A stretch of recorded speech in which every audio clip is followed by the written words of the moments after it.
Hello, everybody, and welcome to Planet FPL, the world where everything revolves around Fantasy Premier League. My name's Clayton. And my name is James. Happy Thursday, everyone. Thursday means People's Poll. James, Hammers, It what? don't normally means clash of the correspondence, but True. it was going to be a bit out of sync this week, so hence COTC went out on Tuesday before we all knew that David Raya was an injury risk for Saturday. He'll play when he plays. Yeah, like, can I just point to that, by the way? There is literally an athletic article where the journalist says it is likely he'll be back for Leicester. So, stop scaremongering everyone on Twitter, people. Okay, I will scaremonger people now though, just to say that João Pedro is out of this Saturday's game for Brighton for those who own. But we're not talking FPL today, although there's relevance in terms of the link to things like rotation in forthcoming weeks, and I think particularly maybe later in the season. People's poll vote went out on Tuesday. Three votes available for you. One was a choice of stadiums. We'd seen Manchester United kind of give first initial plans over the course of this week. The idea of being 100,000 seater stadium, which would be kind of unprecedented in this country, and certainly in modern times anyway. Leeds United announcing that they want to rebuild parts of Ellen Road. Lots of stadium discussion going on at the moment. I'm sure we will revisit that, particularly around Old Trafford. You didn't vote for that. Another part of the vote was to talk about City and Arsenal tactically as a kind of fallout from Sunday's game. We did cover both of those two teams on the Clayton and James show yesterday. What we're covering today is a simplistic question. Is there too much football? And specifically, as per the vote, labeled as, is there too much football for top level players? Uh, Simplistic question, he says. well, yeah, it's a conversation that could never end, basically, but we'll try and keep it relatively within 6 hours or so. Um, it's worth clarifying for those who've never been here before. Me and Clayton are obviously somewhat biased in the sense that we support clubs who are playing European football, so we're used to our clubs playing at the top level, including European competition. We will certainly reference things towards lower leagues, but this is designed to look at the top level, the upper echelons of the game. I understand, Clates. You spoke to a physiotherapist, did you? I did, yeah. For proper Planet FPL research. Yeah, doing my research. And Go on then. I started nerding out as well. I went down a few rabbit holes reading different papers, articles and stuff. But yeah, like one of my friends is a trainee physiotherapist, and I just wanted his take on it because I feel like with these things, we often go on an opinion and narrative driven angle. So I wanted to understand a bit more on like the sports science side of things. Like, is there evidence to suggest that? Again, what you said, we're talking about the top level here, so we'll touch on the kind of EFL clubs later on because that is another argument. But yeah, I was just speaking to my friend just to see if there's actual evidence behind it. And the too long didn't read from him was he understands all sides, but from a performance perspective, he does think the players won't be able to play as long in terms of like the longevity of their career, and they will risk injuries if something doesn't change. The accumulation of fatigue will come with a cost. But then he said on the flip side, this is his personal opinion, not like the sports science side of things. They're a bit rich for complaining given their salaries, and that's the cost that comes with it. I've got strong opinions on that, which we'll come on to later. Further on the kind of science side of things, because that's what I wanted to pick his brain on. So he was saying the optimal time for recovery is between 48 to 72 hours. So obviously that's about 3 times a week players can play if that's optimal recovery. But obviously with cognition, that's a different element. So when you're talking Can about you like the, define that cognition I don't think I can for a define simpleton cognition. like me? So I don't know what the actual definition is, but it's more like the mental application of the side of the game. So like your decision making, and all of that sort of stuff. Like that will have fatigue over a long season as well. So there's one thing in terms of physical performance, but there's the mental performance as well. And I think that's a factor to bear in mind as well. So he was essentially saying, yeah, as it is right now, and adding in extra games, you're putting them at risk of injury, but also the quality, like the qualitative side of it, will drop off over the course of a season. Do we know the distance covered of the Arsenal players on Sunday? Good question. I don't know for Sunday, but from my research, looking at UEFA injury study, the average elite professional footballer covers between 10 to 12 kilometers a game. Just thinking, Arsenal players probably covered less distance than they would have expected on Sunday, purely Yeah, because in the second half, you essentially are camped around your penalty area, right? So actually, the physical side of that actually is probably easier than going, it's got to be, isn't it? Box to box. But the mental side of that actually is huge. The mental fatigue in terms of if you lose the one fraction, sit you're knocking the ball side to side, at one fraction of losing the concentration, you're dead.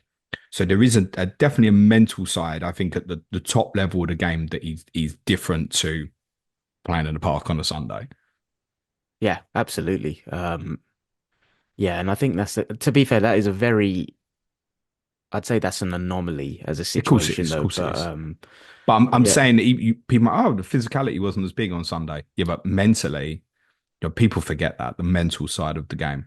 100%. Yeah, where do you want to take it? Because I do feel like there's lots of different ways to skin it. Obviously, we've seen Rodri sadly, well, I don't know if it's confirmed ACL, but like he's It's certainly a obviously, confirmed knee injury. I don't yeah, City haven't put a time frame on it yet, but yeah, sure. There's obviously every chance that he's going to miss the rest of the football season, or sort of 6 months or so, and maybe even the best case scenario. It's not confirmed yet, but I think most people think he's going to miss the rest of the season. And obviously, this came hot topic on Sunday because of the magnitude and the size of the game, and also he specifically, of course, so ironically, like it had to be him, didn't it? yeah, Spoke out last week, and it's not the first time that he himself has spoken out. Like he spoke out in late March. So I need a rest.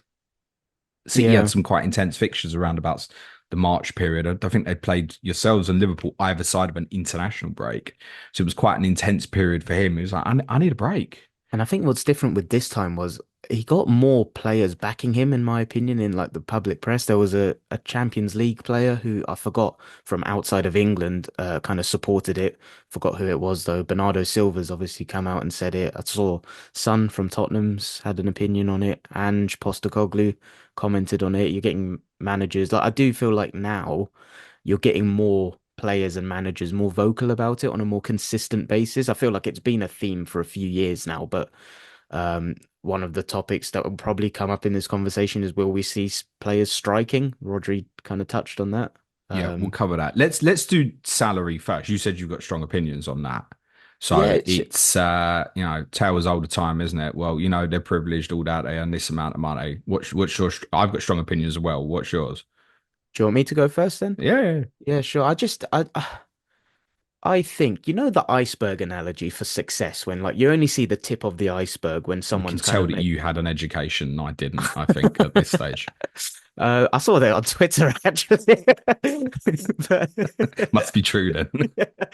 no, but it's a really nice metaphor for it. So like if you think of an iceberg, you can only see the surface, right? The top end, and that's what 20% of the iceberg. You don't see the 80% underwater, and that 80% illustrating the hard work, the dedication, the sacrifice players have had to make. Like that, most of them were people like you and I growing up, just normal people that had a dream and worked super hard to get there. And that's why, like, I understand they are in these incredibly privileged financial positions now, but that doesn't get away from the fact that they are still humans that have a body and anatomy like anyone else that has physical limitations and capabilities that I think are being pushed. And yeah, of course, like they can afford the best physiotherapist, the best mental therapist, all of that stuff, but it still doesn't change.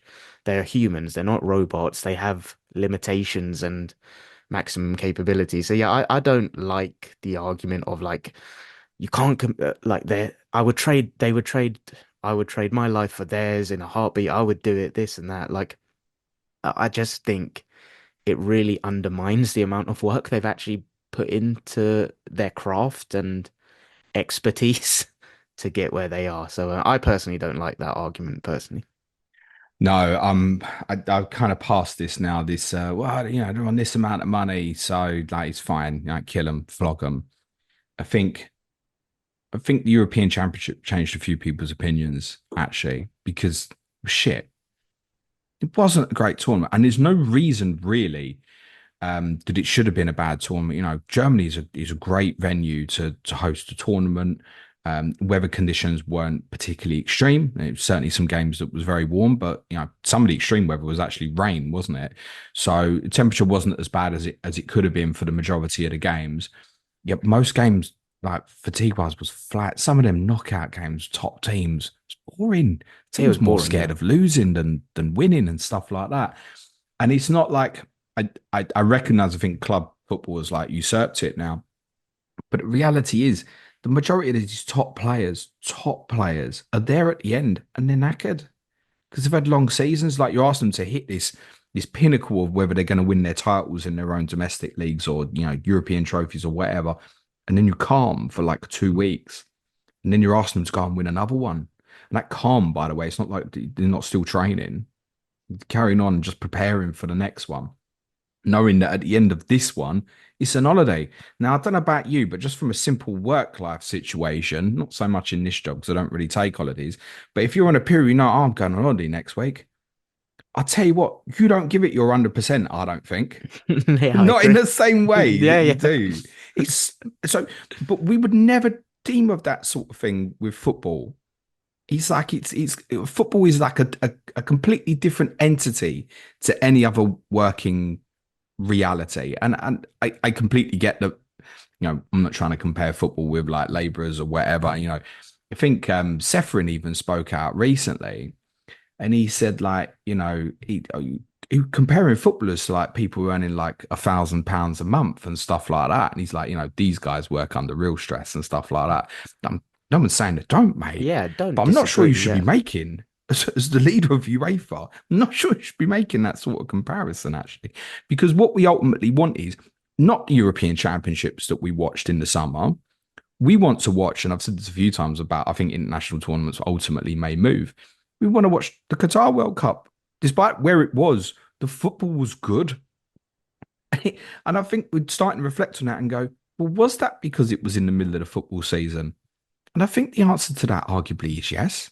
Yeah, I completely agree. And I think this is the thing with it's almost like when we ask the question, is there too much football at the top level? It's like if we can have the conversation around the discussion of does it impact the quality, then yeah, absolutely. I think yeah, I agree on that comparison. Like you shouldn't be making those comparisons. I get it. Like there'll be people that graft night on day, 7 days a week, 365 days a year, and it can be a kick in the teeth when you hear professional millionaires kind of complaining about a position we'd all love to be in. But I just don't think they're comparable situations. But my thing is more kind of what you hinted at there. Like it's the knock-on impact on the quality of the football that we eventually watch. And I would make a very bold hypothesis that if there was less football, the quality would be better. Yeah, I think that's right. I think that's right. And I think a few people are coming towards that conclusion as well. Also, mentally now, you spoke about the amount of people that come out and spoke in like support of, say, what Rodri's spoken about. It's mentally, it's in the players' heads now as well. Oh, I'm playing too much. There's enough people talking about it. So I think the problem is though, when say a Rodri speaks out, and Pep said on Tuesday night, which I hope he sticks to, as my team's now drawing him in the next round of the cup. We're going to pick basically our second team in the next round. We're not going to put any effort into this competition, a competition which they've won more often than anybody else over the Guardiola era. That's fine. So the manager also supports the fact that there's too many matches, but no one upstairs at Manchester City is saying we're not going to play in this Club World Cup next year, or we don't care about the Carabao Cup or whatever. And maybe they don't, because certainly from a financial perspective, like the Carabao Cup is irrelevant to Manchester City. Would you get like 300 grand for winning it or something like Yeah, something like Haaland's that. Haaland's salary for like 5 days or something like that, right? Including bonuses because he gets a lot with the amount of goals he scores, right? So you've got like an impasse where there's I don't want to say a disagreement, but you've got players and managers. I think Enzo Maresca spoke out the other day as well. It was like, it's too much football. That's one side of the club. The other side is the top level of the club, where people would even label at me and go, why are Newcastle and Tottenham arranging a friendly at the end of the season? All right. Why are they going on all these tours in pre-season, etc.? Why are you agreeing to play in all these competitions? It's financial, right? It's So financial. So you've got a difference even within the clubs. I think the people at the top level are like, "Well, okay, well, they're making this money, so we need to make this money." Whereas the players and the managers probably wouldn't mind having pre-season and, if you're Man City, just going and playing at Stockport and stuff like that, right? And just ease yourself in rather than globetrotting around the world. yeah, it's interesting. Like the pre-season stuff, I don't think that has too much of an impact personally. Yeah, and I know they travel, but I don't think traveling has that much of an impact on people as the general consensus seems to be. In my opinion, I've got no science to back So that up, but footballers getting on flights every week. This is where we're at now, by the way. The majority of Premier League games, obviously not London derbies and stuff like that, but if a team in the south is playing a team in the north, the majority of them will fly. yeah, Do and you, so do you remember the Everton fans getting stick? The Everton players getting stick coming at back the from train Tottenham. station. It was at a train station, and the first thing I picked up was, "Well, that's unusual. They're getting a train because Yeah, and most fly now." for what it's worth, when I was saying that about flights, I meant purely for pre-season because it's like one long haul flight typically where they're then in an area for 4 to 6 weeks. But yeah, take your point on that. Where I was going with that though was well, I wasn't going anywhere with it. It was more what I wanted to pick up on what you said. You know about the Man City kind of directors and all the competitions. Are they within their rights to remove them from a competition then? So like the Club World Cup is one where they can decline an invitation, I I don't know if they assume. can or they Oh, can't. okay. I I don't don't. know. I don't know. I've no idea. We'll talk about the Club World Cup a little bit more in a bit. But I genuinely don't know if there would be. I mean, City might be in for some punishments, as we all know, but I don't know if there would be any sanction if they went, actually, you know what? We're not going to play in it. Yeah, Does that's City it. and Chelsea fans, and it might be different. Once we get to May next year, they might feel like, oh, we're really looking forward to this. I don't even think City and Chelsea fans are obviously going to be in that competition next year. I don't feel like they give a shit at the moment. Like, oh, really looking forward to that at the end of the season.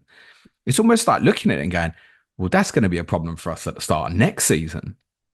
Yeah, and I think this is again one of the knock-on impacts is typically, like if you rewind, let's say 10 years ago, the season finishes, that the players have a good long rest before pre-season. I feel like obviously there's been a knock-on impact from COVID and the kind of scheduling of international tournaments, but I just feel like the players don't actually get a substantial amount of rest now either at the end of the season. And I know you spoke about the Newcastle Tottenham friendly. Again, that's one game. I don't think that really had an impact on anything, No, but it doesn't. But the point is still, and I have to accept it, that the two clubs flew to the other side of the world to play a football match for money.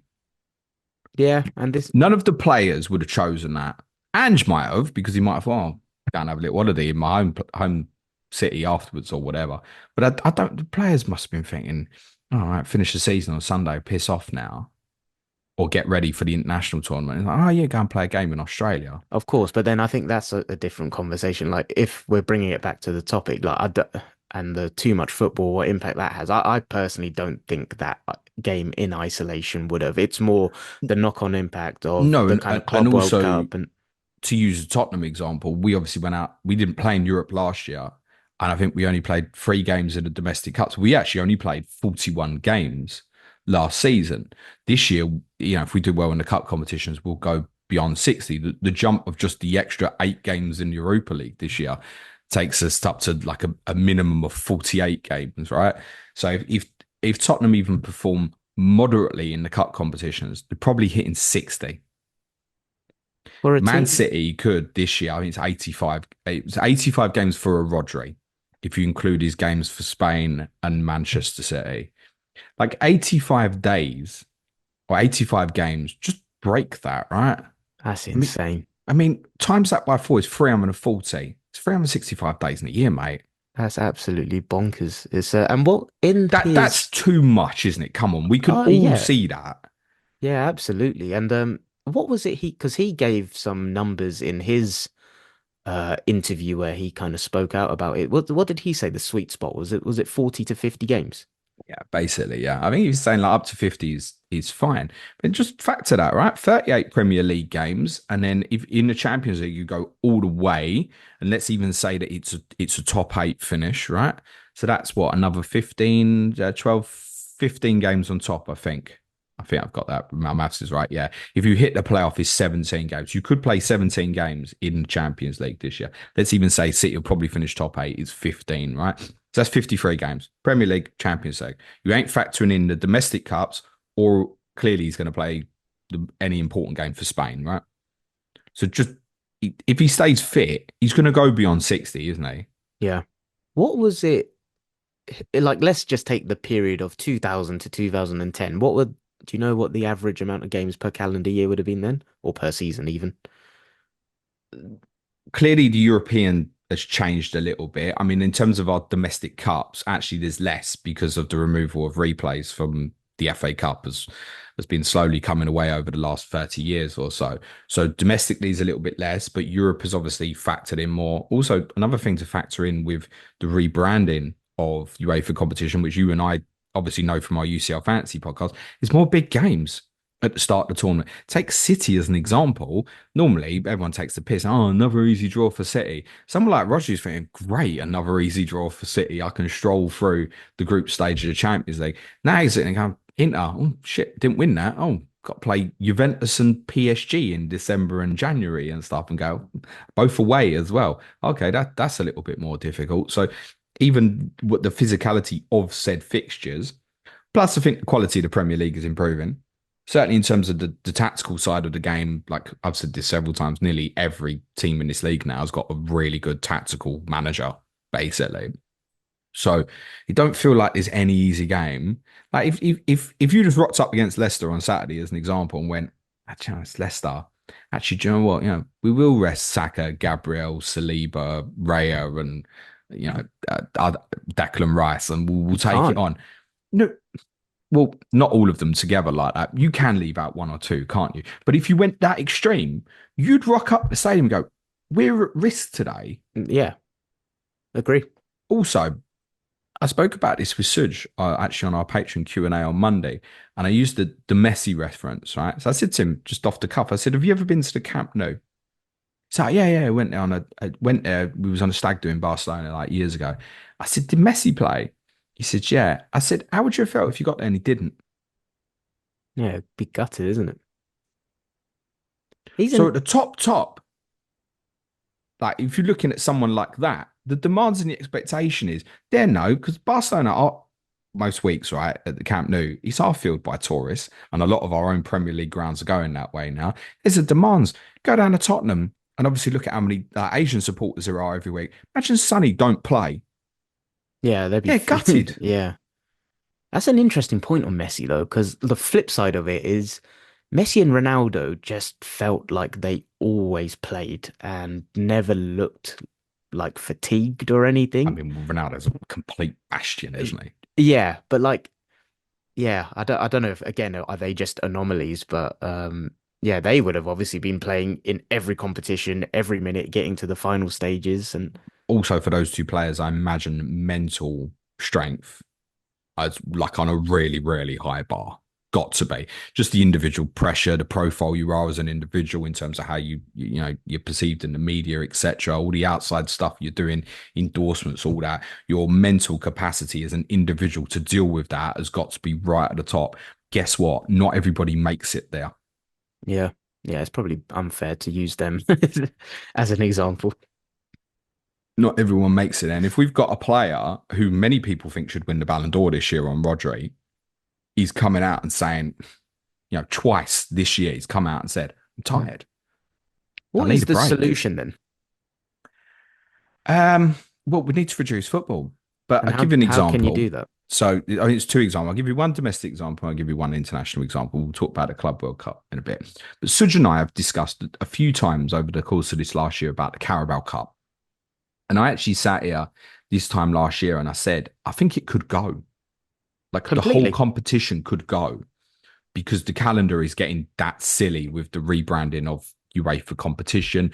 You've all just seen over this midweek and the last midweek, the splitting of the Carabao Cup with the teams in the Champions League and Europa League couldn't draw each other because it's spread over 2 different weeks.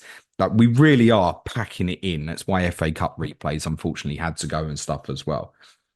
one of my solutions to the Carabao Cup would be right, okay, here's a quick, easy way to reduce a possible maximum of an extra 6 games from the schedule for actually it's 7, isn't it? Because the 2 leg semi final, I mean, that's got to go, right?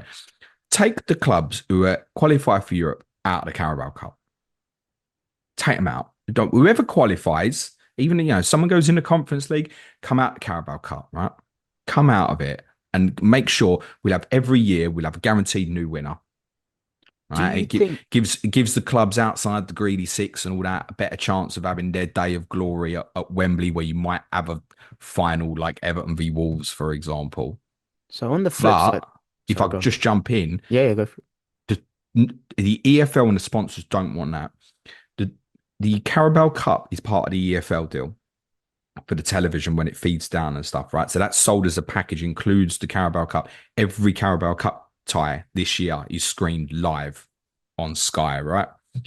If you take away the Carabao Cup, you are taking away from that deal the selling of Manchester United games, Liverpool games, Arsenal games, etc., etc., etc. So guess what?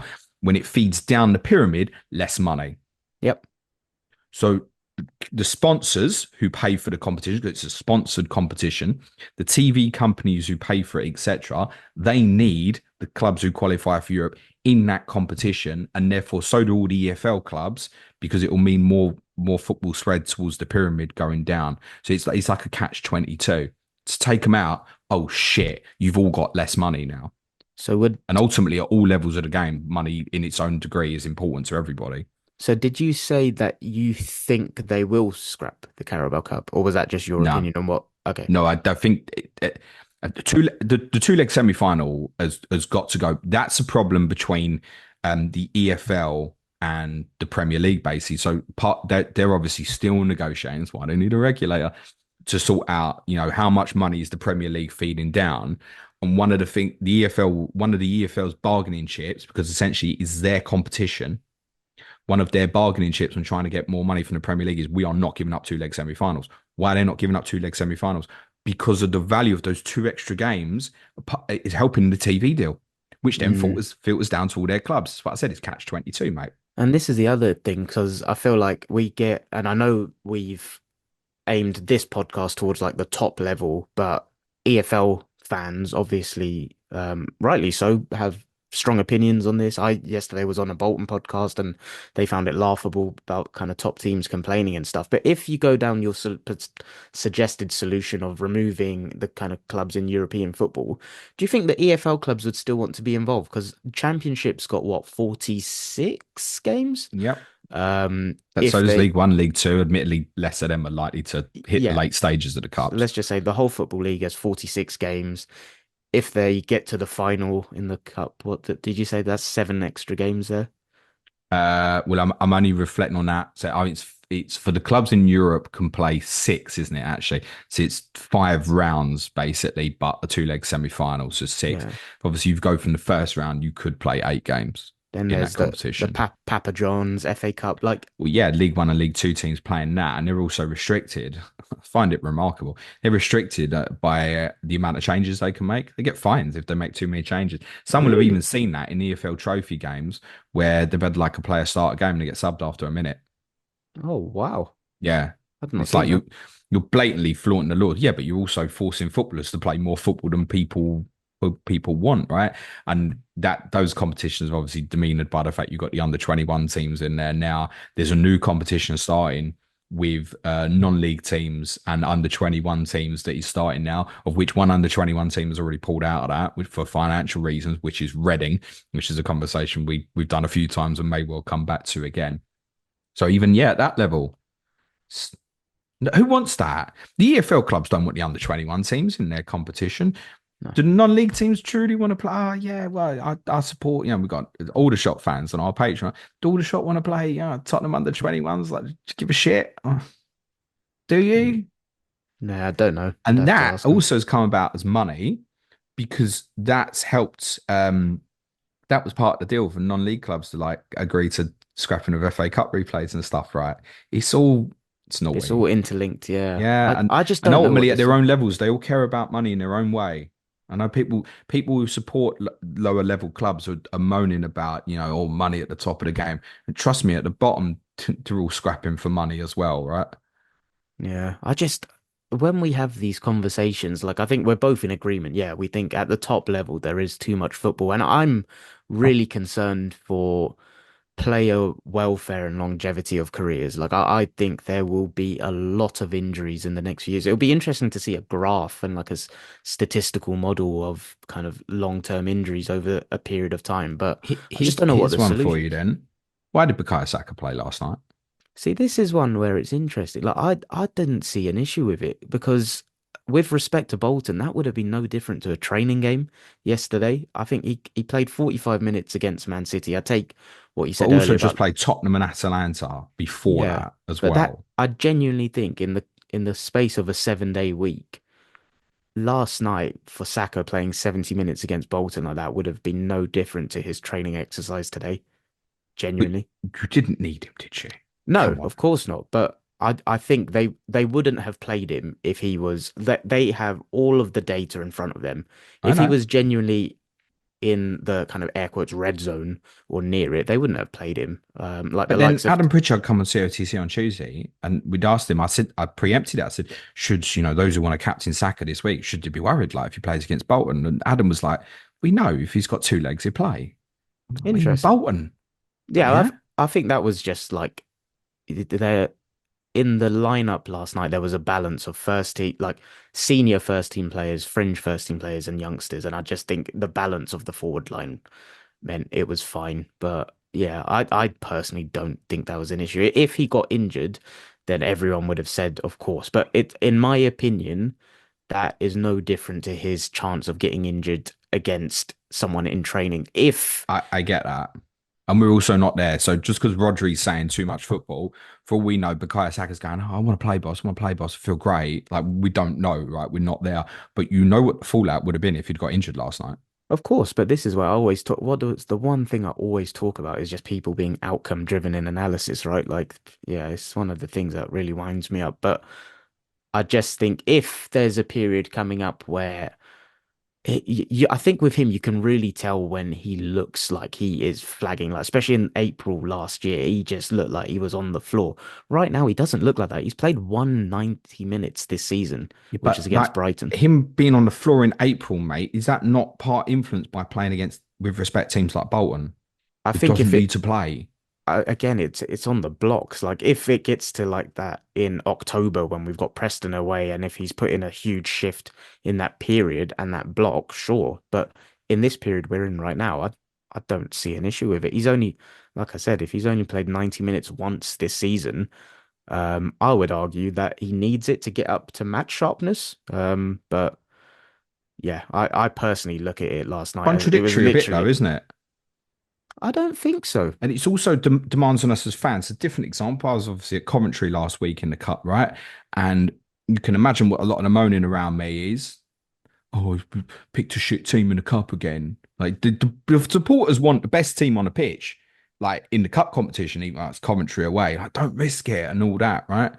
Well, then, yeah, so you're asking what these 11 best players to play, like potentially well over 60 games if we continue to progress. And you're also not integrating these other players into the team that hopefully you are going to need, or you're almost definitely going to need because of injuries, suspensions, etc., during the course of the season. So we as fans are demanding in the same way, like, and this isn't all cases, but that's a perfect case last week. It's like, they had a weakened team again.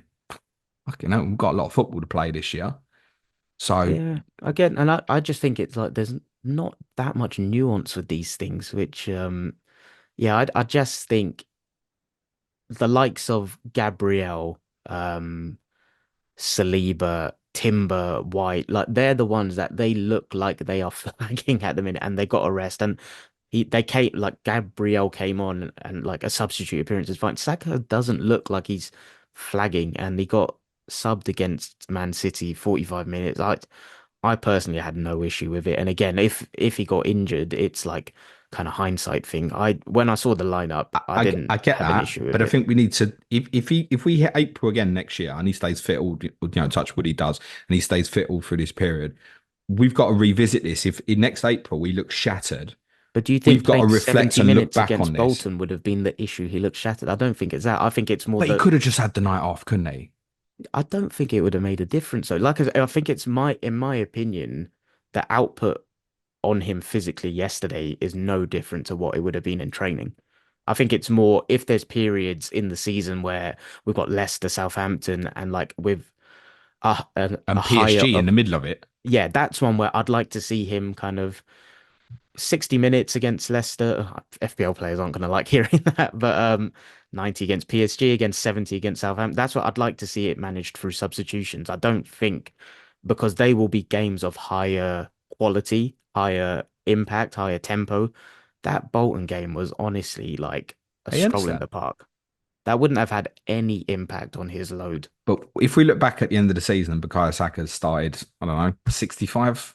If you do well, and obviously he's important for England, 65 starts, is that almost feels realistic for him if Yeah. he stays fit and stuff. And again, So I think you there's a can remove Bolton, you can remove Preston in the next round, can't you? That's two off. Yeah, and maybe I'm not getting my point across properly. I think it's like I look at it as like there's a tier of games that have an impact, and I think in the Premier League and stuff, I think he's not managed great. I think he can absolutely be taken off earlier because they are games of higher intensity. Intensity is the word I'm looking for. The Bolton game, if he plays against Preston, I still don't think, unless he's getting completely booted to shit, I don't think that will have an Oh, he never impact gets either. kicked to. No, against Bolton, he didn't, to be fair. Okay. But yeah, I don't know. They I looked at feel the like left back that's. and went, it's not going to kick you today, play, mate. We does. I Yeah. mean, we joke about the limp and stuff, right? But he does get kicked every Yeah, week, in the right? Premier League he does, yeah. And that's I why I worry think for him a little bit, I do as well, but again, it's just from a in the different sense perspective for me. that if he has a bad injury, and it's worth saying that until Rodri's injury in the Euros final, he's pretty much been fit for the 5 years at City. He'd hardly ever missed a game, really, which is phenomenal for where he plays in the pitch. I do worry for Saka that if he had a bad one, if he might be one of them that falls into the category that I often say these days, maybe we need to think differently about what a peak age of a player is. And his peak might be now, not in, should be in 4 or 5 years, but he might be at it now. And I do worry if he had a bad one, if he'd recover to be the same, actually, just because of the volume of what he's played as well. It's hypothetical. There's no way we can know.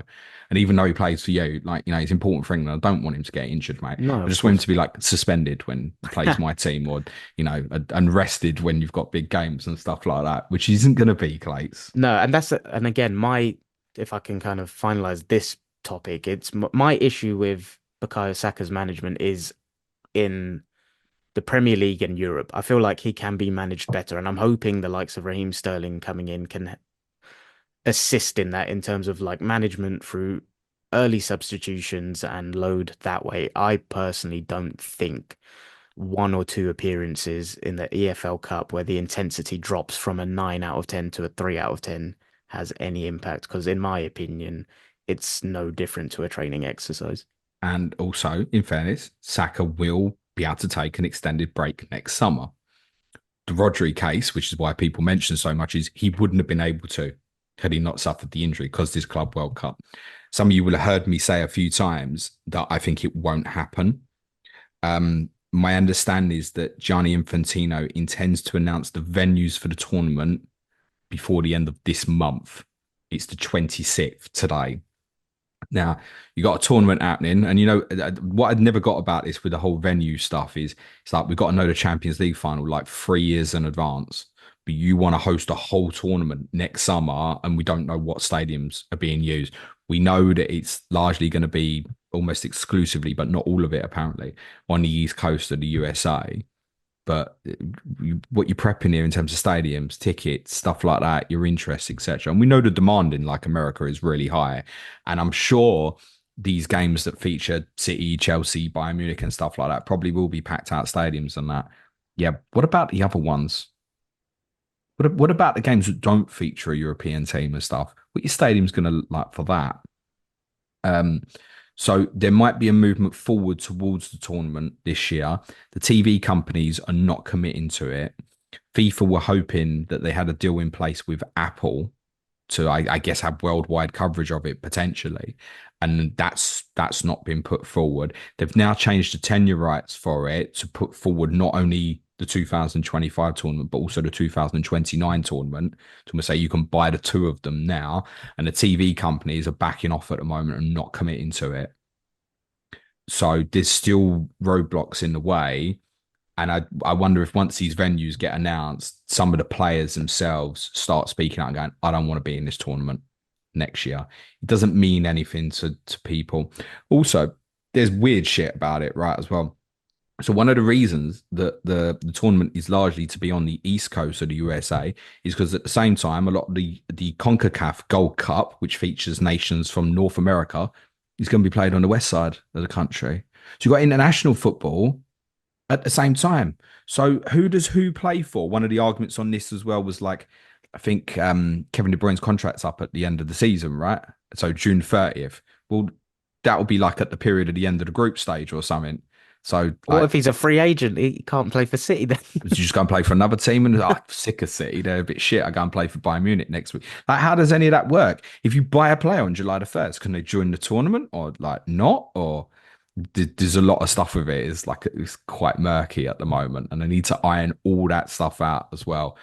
So I think once it gets properly ratified and people talk about having the draw for the tournament and stuff like that, the players who don't want to play in it need to come together because you've got no show without the players. Do you think they will? Because again, Rodri touched on potential striking. I don't, have we ever seen anything like that in I football? think this would have to be a global thing, and tell you why. So to strike in this country, let's say Premier League players wanted to strike and say, right, we're all not going to play in 2 weekends' time. Train drivers, I'm sure, only strike when I'm trying to get to the north of the bloody country. I swear to God, right? Let's say they want to go and strike I'm not going to play this fixture in 2 weeks. First problem is when do you play the fixture, but we'll worry about that afterwards because there's nowhere in the calendar. Let's say they'll agree to do it. In this country, it would have to go through the PFA. So the Professional Footballers Association looks after and represents all the players. Now, at that point, it's like an equal voting right for Rodri and player X who plays for club in League Two. Yep. And for them, well, they don't want to go on strike necessarily, right? Maybe want to play, and because they're very different in terms of their salaries, etc. Need to feed the family, all that kind of jazz, right? So if the Premier League players wanted to, you'd need obviously some form of majority. They need to get a lot of the Football League players on board to do it. However, if they wanted to strike from, let's say, a round of European fixtures, and it was something that went across the board through, say, FIFA Pro or something, and included players from around Europe, and they tried to strike from a European match week or something, that actually feels more likely to me. But the pressure from the clubs on the players would be horrible, I think, in terms of no, don't be doing that. Like, got to play. And again, we think of the cities and stuff like that, but what about your Dynamo Zagrebs who are earning X amount of probably Dynamo Zagreb players are going, oh, I'm going to strike, I'm going to play Champions League football next week, right? So I don't know how it would ever get off the ground to include enough people to get involved for that to happen. And ultimately, if it's just the English clubs players who went, we ain't playing in the Champions League next week, well, it might come down to sorry, we're just giving the 3 points to the opposition. Like, I don't know. And this is why, as much as I believe there is an issue with it, again, we're talking about the top level, which is the minority across the whole of world European football, the English football pyramid. And my conclusive opinion is I don't actually see anything changing. No, I, pardon? no, I agree. Yeah, I don't see anything changing, but I think as a result, we will see, unfortunately, some of the top players get really bad injuries, like a Rodri, unfortunately. Yeah, I don't see anything changing. There And is I, no way to know whether Rodri's injury was because of the physical fatigue in his body or if it was just a freak accident. of course, There was no way of knowing. And I don't even think that there's anything science wise that could prove that unless Manchester City came out openly and said, actually, we were in a position where we shouldn't have played him, but because it was Arsenal, we did. And I yeah, don't suppose you're ever going to get Man City would say that. no. The only thing I would say is I think the probability of injuries like that happening over the course of a what was it? You said 85 game campaign possibly increases tenfold, in my opinion. Tenfold is an exaggeration, but it increases a lot, in my opinion. But agree on Rodri's one. We can't tell if that was because of A or B. But yeah, I don't think anything will change. I think that we'll see more injuries. I also don't see the players striking just because what you kind of touched on those factors. I think there's too many different moving parts to actually organize something. But I think you'll see a lot more of them outspoken in kind of press conferences and interviews. I think Vincent Company's idea is an Can you remind interesting me? one. So Vincent Company's idea is, and he's obviously in the kind of the two sides of it, where he's obviously just come out of playing at top level as a player, and also he suffered bad injuries in his career himself, and is obviously now in management and has made a very good start at Bayern Munich, by the way. Um, his suggestion is potentially for it to be maybe written into contracts going forward of a maximum amount of games that a player can play. So That's it's then it's up to the club. So if you wrote in and you went, right, the maximum games you can field Rodri in is 55 games, as an example. He's then up to City when you're going to use him for these 55 games. that is a really interesting solution. I quite So like you're that. putting it back on the club. Yeah, I really like that on face value. If it was written like that as well, just even imagine us. Imagine those fans at Coventry last week. Oh, he's played a weekend team again. If they knew that Kyung Sung could only play 55 games, and you go, oh, we've got the Europa League as well. Oh shit, that's 55 games. And do you understand maybe why you might want to give him the night off at this stage? Yeah, that's You'd know it. We understand things like the amount of homegrown players you've got to have and these sort of rules, 25-man squads. If you had that written in, I don't know if that would be a game changer. But then I think about that and I think, so City this year, I think all in, is that 73 games or something it could be, including the Club World Cup. So you'd have to have 18 games there. So what do you do? Do you just go reserve teams like in the domestic cup competitions completely because you want to save your best players for the Premier League and the Champions League? Or is it maybe even the imbalance of the league would be worse where you have to go, actually, isn't 25 players? Maybe we need more like 30, 35. Could it get that way? Is that better for everybody as well? Because for every Rodri, who there's a huge reliability on to play so many games, there's a Matthias Nunes who joins a football club and can't get a start at the moment. I know it's probably a bad example because he's not exactly like hit the ground running since he joined there, but you don't start often from, right? Calvin Phillips maybe is a better example. Went to City. How many times did he start from? 10 or something? can count on. Yeah. So there's opposite ends of the spectrum. Okay, you've invested in Calvin Phillips. Right, well, you've now got to use Calvin Phillips 20, 30 times or something.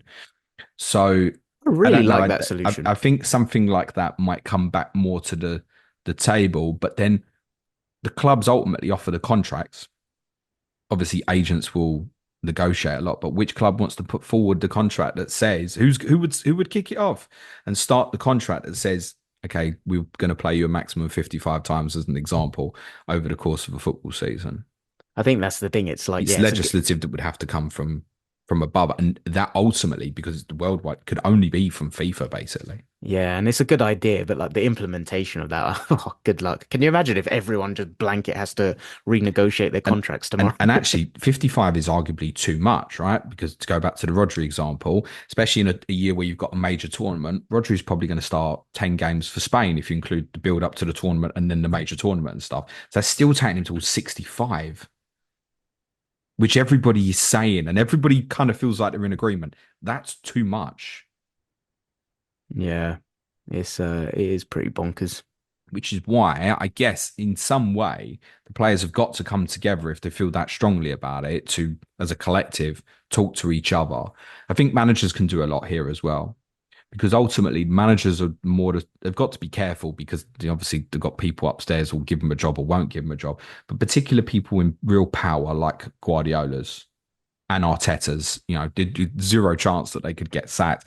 Probably need to be a little bit, if they truly believe it, I've almost got to be the mouthpiece, I think, for the players, even if that creates a little bit of pushback with their club upstairs. Because if enough football managers speak out and together collectively say this, that, and the other, it might lead to change. But ultimately, I don't see what you can. Definitely stop organising new tournaments. Been this Club World Cup. Sack that Yeah, off. sack that. Nations League, I don't have too much of a problem with that, to be honest, because I don't think any of the nations truly give it 100%, and it is like an improvement on friendlies and stuff. So I'm not that fussed about that because no one definitely wants to friendlies. Um, but yeah, don't no more new competitions and stuff now because it's breaking point. I think for the English clubs, personally, it would be take the European qualifiers out the Carabao Cup. But as I said, it's catch 22 from a financial for the lower league clubs. You know, you speak there about like managers like Arteta, Guardiola needing to come out and be the mouthpiece. I agree, but do you know what I would also like is each top club has like a sports scientist or something, right? I feel like they should be coming out and publicly using evidence behind this because everything is qualitative that we're discussing right now. It's all opinions and stuff. I would love someone with a scientific background that is an expert in that field Bloody hell, Clay. to That's a proper expert. yeah, but to come out and actually educate people, because I feel like there's one thing when you come out with qualitative opinions, but when you've got science and data to back it up and educate the people at the top governing bodies, it's I think that's the only way you actually force Most football change. fans aren't rational. A lot of the people listening to this can be, right? Who've chosen to listen to it. But most football fans can't be rational. Again, think of that away end at commentary. Imagine Tottenham just suddenly wheeled out the sports psychologist, physiotherapist, whatever, and had him do Angie's presser and went this, that, and the other. No, that's In not the what I'm first saying. instance, people are going to go, fuck are you, mate?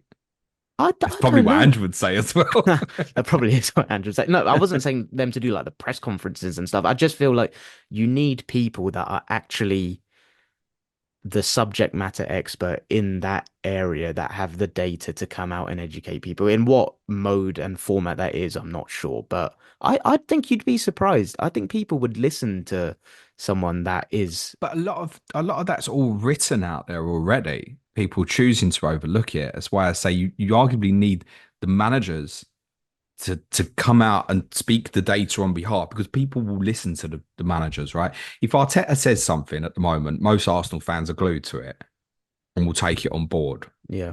So that's why I think there's a responsibility here from the managers is also they obviously have the responsibility as well in terms of picking their players. Let's see. Pep said on Tuesday night, as I mentioned earlier, right, the big players won't play in the next round of Carabao Cup. And I suspect he's telling the truth because when that draw happened, actually, I didn't think, oh shit. I actually thought, well, that's all right, actually, rather than having a really tricky away game. And I imagine he probably will stick to it. But if City rock up at Tottenham in 3, 4 weeks and Haaland's playing and Kovacic is covering for Rodri every week and he's playing and Edison's in goal and all these sort of things, then you have to put it back and go, hang on, what are you doing? Oh yeah, but Tottenham had to pick a stronger team. So it's up to you. Tottenham would also, I think, field a weaker team that night. That won't go down well, I can tell you.